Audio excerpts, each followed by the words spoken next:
people were at this event over at the Board of Education. It was excellent, and they had speakers, a lot of young kids who started Turning Point clubs in their schools get up there and speak and say what Charlie Kirk had meant to them. And so I heard Kiamehr speak, and I was very impressed with him. I thought he was a good communicator, and his presentation, so I asked him, we got to know each other, and I asked him to talk at CPOC. Okay, so I'm going to turn it over to Kiamehr, and then we'll have a little Q&A at the end if you want to ask him a few questions. Don't be too hard on me, guys. He's only 17.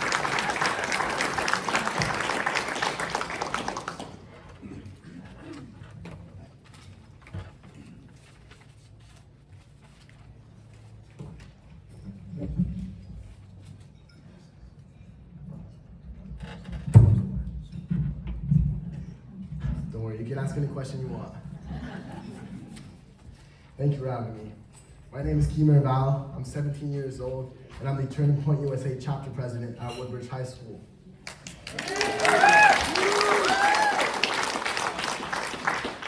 This is, of course, a conservative event, but I must first say that I wasn't always a conservative, or even have any political opinions at all. But I got my first taste of this world when I saw Charlie Kirk on my TikTok For You page, dominating liberal students with facts and logic. I was intrigued by what seemed to be such controversial topics being so easily discussed by merely a man in the public square. And keep in mind, this was during the 2024 election, so tensions were rising, especially after the assassination attempt on President Trump. Day by day, I became more involved in this realm. I even wore a MAGA hat to school once and got a couple of funny looks. I would eventually start political debates with my friends and, in a way, impersonate Charlie Kirk. This is when I would start my Turning Point USA chapter, though it wasn't approved for a couple of months. Then came September. I gained a lot of knowledge on popular political topics and could hold my own in debates with my friends. Then September 10th came. I was sitting in my English class when we were given a 5-minute break. So I checked my phone and tragedy had struck. Charlie Kirk shot at campus tour stop. I needed to find out more, and then I saw the video.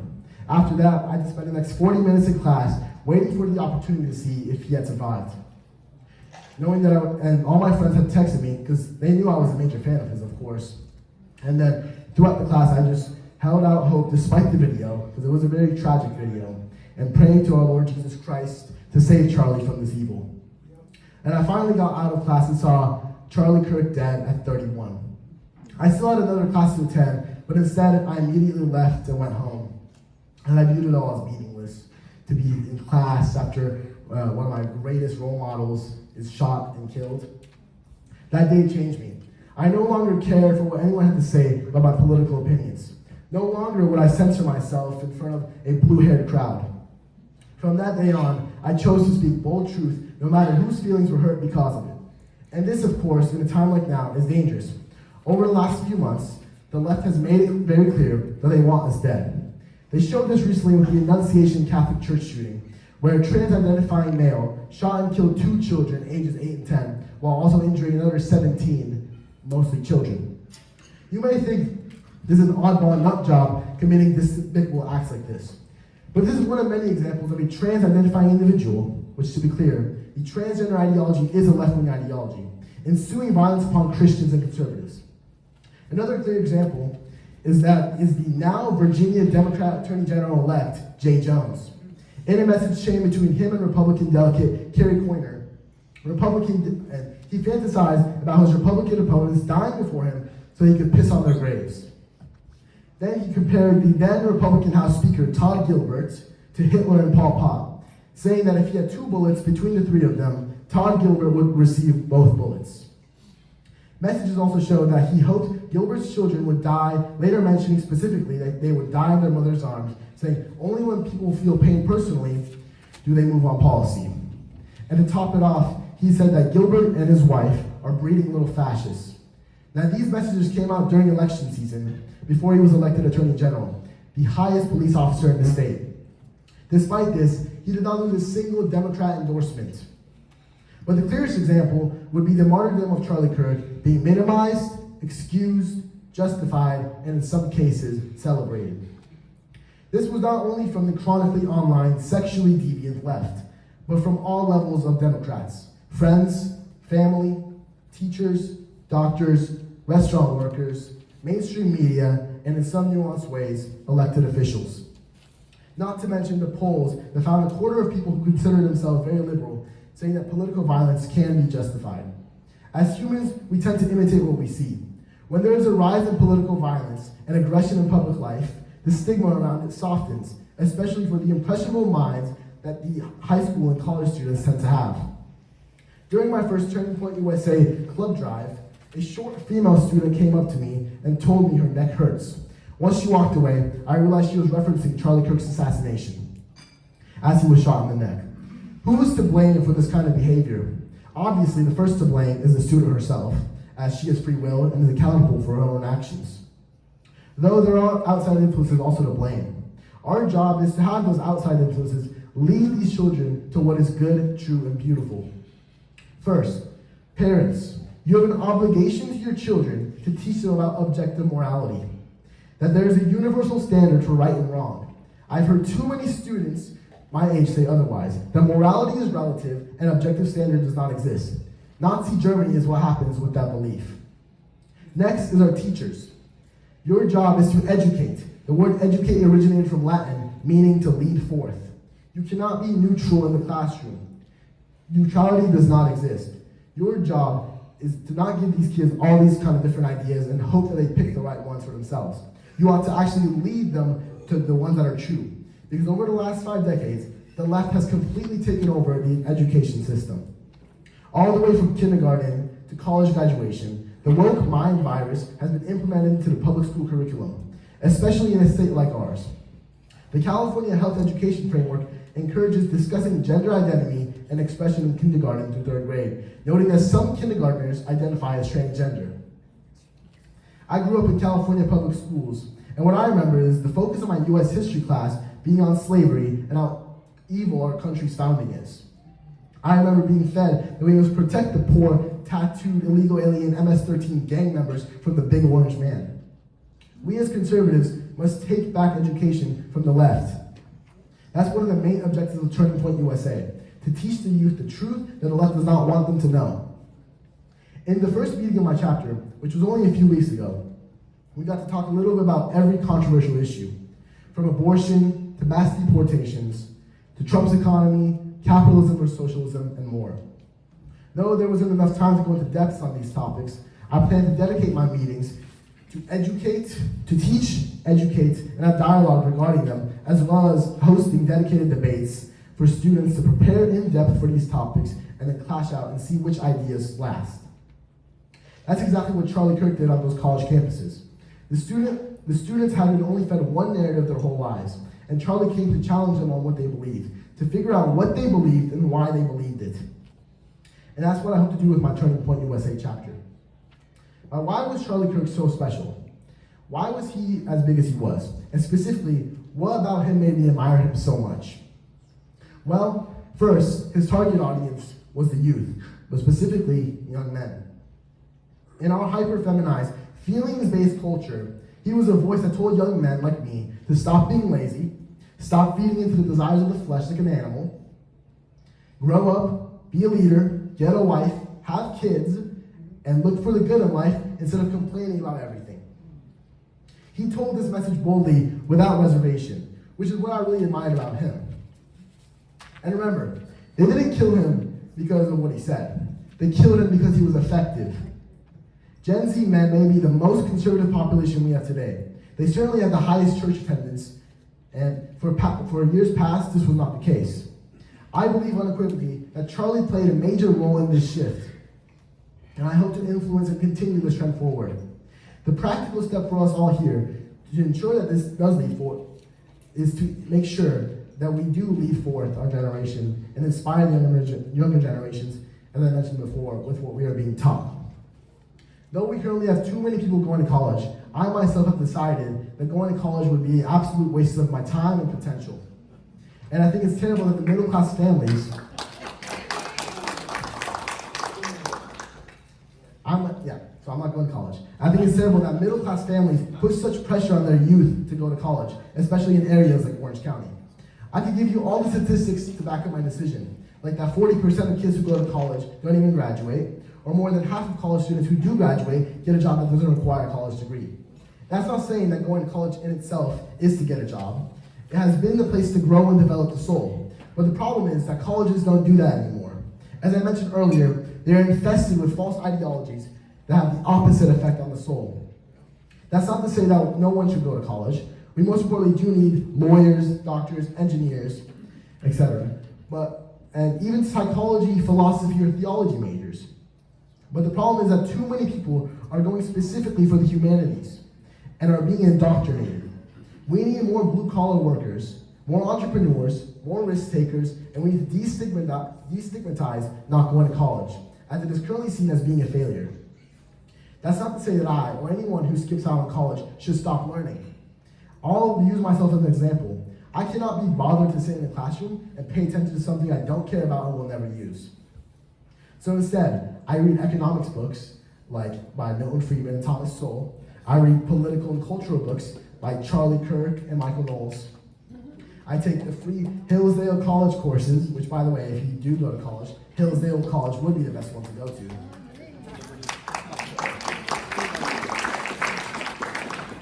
And I'm enrolled in Peterson Academy, Dr. Jordan Peterson's cheap college alternative, which addresses another major issue, colleges putting you into debt, which I didn't even bring up earlier.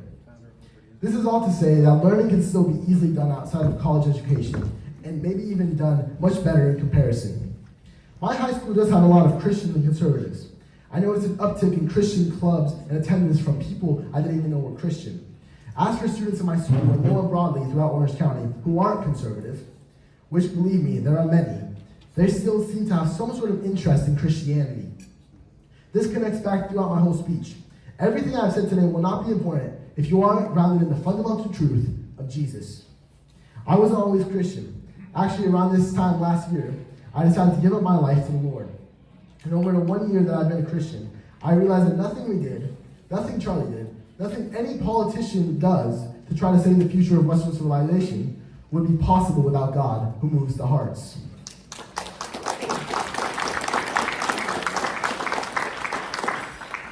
These kids are looking for truth. They are looking for something more than what they've known, to be part of the world and indulge the common culture. They are looking for meaning in their lives, and I know this because I have too. And my meaning in life is to serve our Lord Jesus Christ. This is what these kids need to be pushed towards, but you can't lead them to Him unless you yourself are grounded in your faith.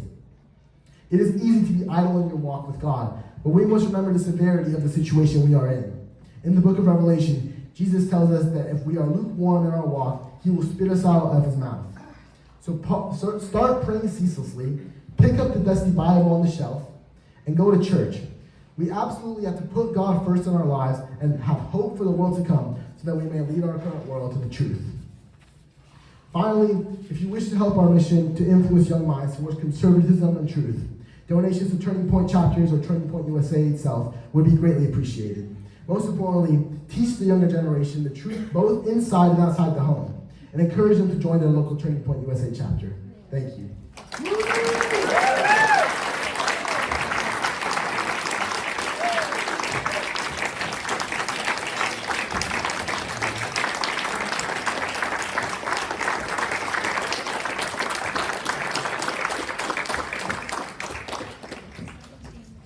Thank you. Does anyone have any questions for Kiamehr? No questions? Here's a question. I know that Turning Point USA is tax deductible. If we make a donation to the organization, it's easily recorded. If we make a donation to your chapter, how do we get credit for a tax deductible donation? I'm not sure on that. You're gonna have to talk to more of a businessman, but I'm just a chapter president. Okay. Back there. Back there? All right. Urson Russell, who will be running for. How big of an influence has your parents been on you being prepared to be at this place right now? Or did this come from you stumbling really genuinely across a Charlie Kirk video? I'm gonna be honest, my parents didn't really have any influence on me becoming conservative or Christian at all. I was growing up pretty secular, didn't really have a religion to follow. And then last year, obviously I knew that Jesus was God. I wasn't exactly lukewarm either. I was just, didn't really care about anything meaningful in my life. And then I felt a draw to God to bring me to Him. I got a Bible, I started praying, and eventually I just, there's no real salvation, cool story. That is progressively throughout, about a month or two, I just came to God and, started reading the Bible, of course, which is a really important part, and praying ceaselessly. So all to help me become more conservative too.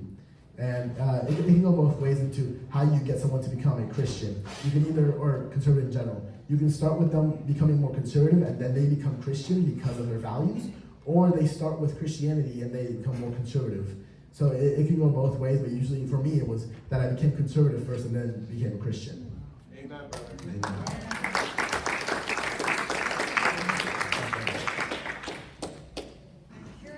As to what reception you received at Woodbridge High School when you told them you wanted to start a Turning Point USA chapter. Thank you. So it was actually, Woodbridge is actually not even that bad of a school when it comes to being woke.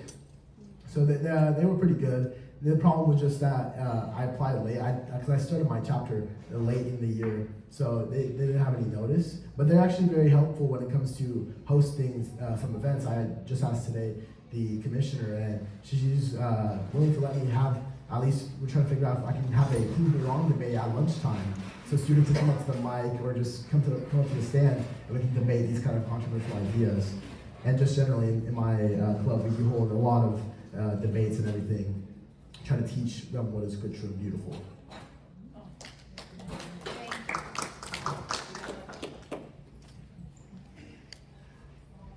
I just want you to know I'm on your side and I'm at the other end of the age spectrum, but my goal right now is to return God to His rightful, legal, and necessary place in our public schools. With that said, the question that I have for you is this: are you aware that in Orange County we have probably the #1 authority on religious rights and freedoms in our public schools, and they are considerable? His name is Eric Buer. His organization is Gateways for Better Education. If you share my goal to return God to His rightful, legal, and necessary place at Woodbridge and every other high school in this county and beyond, I urge you to learn about Eric and talk to him about how to do this. I will, of course. Thank you. Yeah.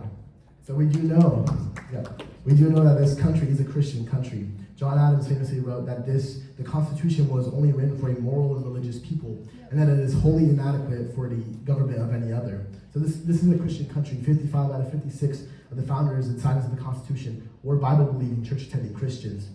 I think it's important we bring God back into the schools and teach them the truth. In the 1930s, 40s, they started taking the Bible out. Legal. It's legal. Yeah. Just real quick, how many club members are you up to? I'm about at 10 to 15. The club, I had my first meeting only a couple of weeks ago, so it's a new club. But I'm hoping to get some posters out with some pretty controversial statements.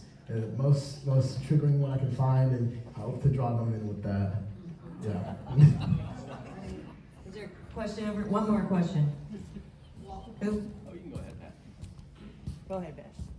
I want to compliment you. I can see you are a student of Charlie Kirk. It's obvious you've done new things. You listed all of the things you've done through Hillsdale and the readings with it's quite a template, isn't it? And so congratulations. Thank you. The other thing I noticed, you have a video going here. Someone's filming you? Oh yeah. Can Oh, we perfect, get yeah. I'd love a copy of that to be able to send to my grandchildren Thank you. and anyone I I feel like Michael know. Walls So, right now. thank you so much. Of course. God bless you. God bless you. All right, where's the microphone? Did you want to ask a question real quick? If it's all right. that'd Yeah, be great. sure. Well, thank you for your great speech and for being a leader and putting yourself out there. I know that's not always the easiest thing to do. I'm really curious, has there been any big surprises as you've worked to form this club, and is there any way that you think your approach to doing all this incredible activism work has evolved as you've gotten into this space? Yeah. So, did you ask I got any pushback or any surprises? Yeah, surprises. Not really. There was a couple of kids, because I'm doing, besides the club, I'm also doing other sort of ways to spread conservatism. And there is some kids that are pretty, it's more on the Islam side. They're pretty heinous in what they say. They say they want to kill a lot of people just easily out in the public square. So that's the only pushback I get usually. But most of the pushback comes from the other school, University High School. They're very blue, very left wing. And yeah, so it's pretty bad over Closer there. to UCI. Oh yeah, yeah, it's right next to UCI, I think. Well, thank you. Yeah. Okay. That's back. All right, thank you, Kiamehr. And you are hired, boy. Excellent. Okay, we are